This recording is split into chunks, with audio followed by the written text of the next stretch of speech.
I'm super aware of not only the fans, but like the energy that I'm giving off.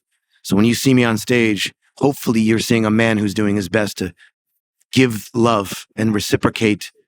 It's a deep thing. But at the same time, we make stupid jokes and laugh and have fun. So the balance of ritual and performance, I think, is really important. Hey guys, it's Ryan from AMS, and we just got back from Rockville, where we had a chance to sit down and talk to our friend Jesse Leach from Killswitch Engage. We talked about mental health, staying busy in between projects, and in knowing how important this music is to so many people. We hope you enjoy it.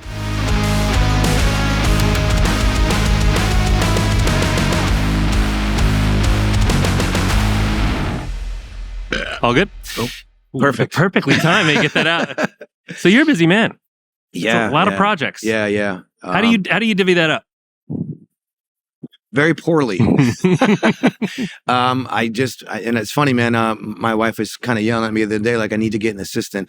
I'm doing the best I can to just organize it, and singing on, smaller bands projects is a lot of fun for me because it gives me freedom. And also it helps boost those guys up too. So it's been great. I've been enjoying myself. A lot of people of your stature probably wouldn't do that. They'd be like, look, I'm in an established band, I had to work my way up. But it seems to me like you're really gracious about, like you say, kind of playing with some new blood and bringing that to them. It inspires me, honestly. Yeah. You feed off it? Yeah.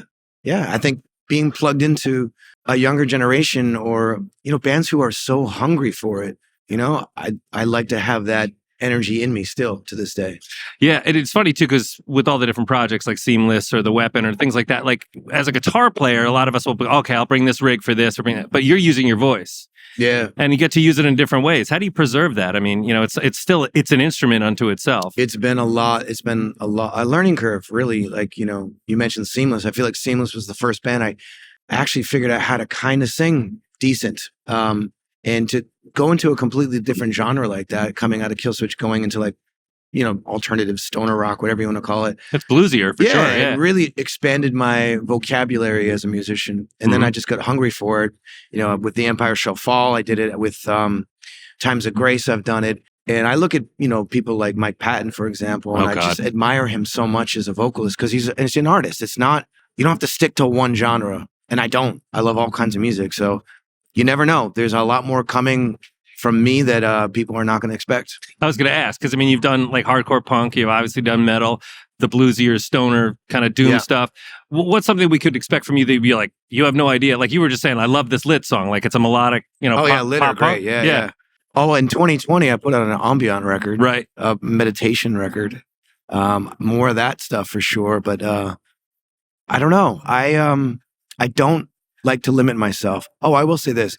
I did a song with a violin player named Earl Manine. He actually played violin at my wedding. Right. He's doing a song that is 30 minutes long, and we did Tibetan chanting together. He taught me how to, in the language. So I'll be doing Tibetan chanting as well as probably screaming the highest and lowest I've ever screamed in my career on that same song.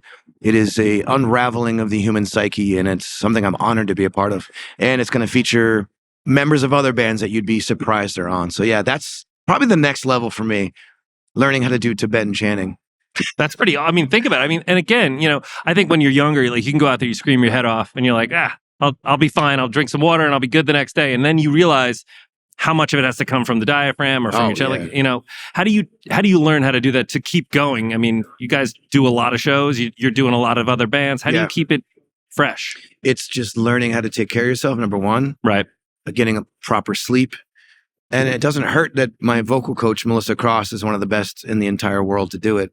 She's the originator of Zen of Screaming. And she's not just a coach, she's a friend. And she's like kind of a guru. So I have to give her a ton of credit. And working with people like Adam D in the studio. Sure. He's taught me a lot about being genuine as a vocalist and learning what pitch is what. And, he's taught me a lot. So between Adam D and Melissa Cross, those two have kept me afloat in my career. And then just learning how to dial back on the partying and sleep better and just take it really serious because the shows are everything. If the shows aren't good, the rest of the day is shot. So, and we owe it to the fans, dude. People show up to see us put our best So I'm going to do that as best I can. That's the key. I think that's the key to the longevity of you guys is that you care about the fact that people showed up. You owe them that. Yeah. And you get into that. How do you get into that headspace? So let's say, for instance, you had a shitty day or something, and you're about to go on in like an hour and a half, or you're beat or whatever. How do you get into that mind frame of like, look, I owe these people, even if I don't have a lot of gas in the tank? How do you do that? I'm not going to say it's easy, but it's kind of easy because I'm so hyper aware of that. So for me, it's a lot of deep breathing, breath work, meditation, and on occasion with the boys having a couple beers. Sure. And we remind each other. So for example, if somebody knows I'm not in a good space, I'll say it. Or somebody will be like, hey, are you okay? Like, I can tell you're off. And we talk about it. I think that's super important. And to this day, I'm still learning how to be a better communicator.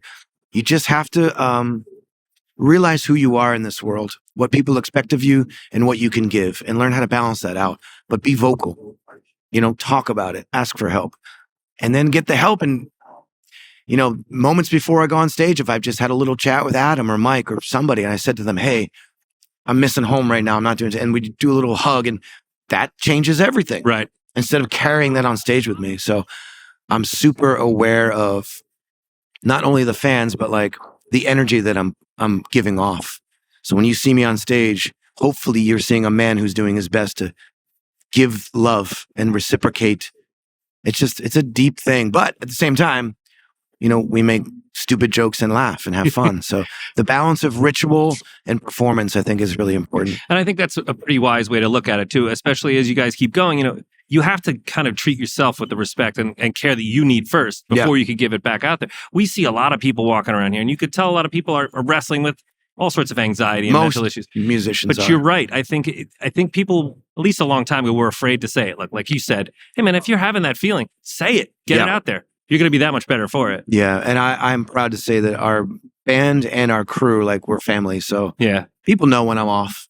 Yeah. And either they leave me alone for a little bit, or somebody will tap me, hey, bud, are you okay? You need to talk. But you benefit from that. Some people don't want to be bugged. And knowing that you're open to go, hey, man, you all right? You might be like, actually, no, I'm not. Yeah. That's rare. Yeah. Because ego gets in the way. Of course it does.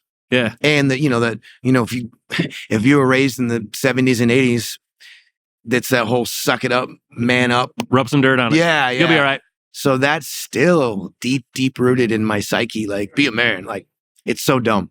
You know what, though? I think, honestly, and I really mean this, I think being a man means being honest with yourself. If it means you're afraid of something, if it means you're not feeling right, you have to say that. That's more manly than just being a tough guy. Exactly. There's more strength in honesty than running from something. It's hard to be honest. It is hard to be honest. And I feel like that's the ultimate goal as a man, is to be honest, to be present, and to communicate. Yeah. Those are things all men struggle with. I know that for sure, dude. Yeah. Why is that? I guess we still have this. We're just built dumber. I don't know. That macho idea of like, you're supposed to be like that. Give me a task. I got this. But ask me to explain what's going on here. I'm like, I don't know. Yeah, but I think that that's the kind of takeaway, and hopefully you take it away from this chat, is that you do bring that for a lot of people. You guys being up there and knowing when they hear your story, you go, yeah, man, I struggle with this every day. Everyone out there is like, that release is a gift. And being transparent with that struggle is something that I have to do. I have to do it. But that's what's going to keep you going. I feel called to do it. Yeah. And that's what keeps me going. So as exhausting as it can be, it's something that keeps me going. Yeah. If that makes any sense. It makes total sense. When you love something as much as I love what I do, hard times, good times, whatever, I'm showing up for it because it's my life. It's everything. It's a gift too. When you think about the level that you guys have achieved, how many bands would kill to just be doing what you guys get to keep doing? You realize that. You appreciate it. I do. I think about it often. Yeah. Like today. Look where we are, dude. This is wild. And the fact that, I get to do things like Shiprocked, and people pay me to go on vacation, and like, that's my job. Like, it's still work, but ain't so bad. Makes you look good in front of the wife too. Like, honey, we got to go on a cruise. And you're going to get paid? Oh, no. Yeah. This is awful. Yeah. Hey, man. Well, I appreciate the time. And thank you for squeezing us in. I know how busy you are today. Yeah, no worries, man. Thanks, Jesse. You got it. Be good, bro. Cheers. We'd like to give a huge thanks to Jesse for sitting down and talking to us. We hope you enjoyed it. Be sure to like and subscribe to check out more content like this. And for all your musical needs, come check us out at americanmusical.com. That was great. Thank you. See, we told you we keep it light. Thank you. Oh, thank you so much for coming through. Making old man sounds over there. But yeah, I'm getting old too. Yeah. Dude, man. Love you, dog.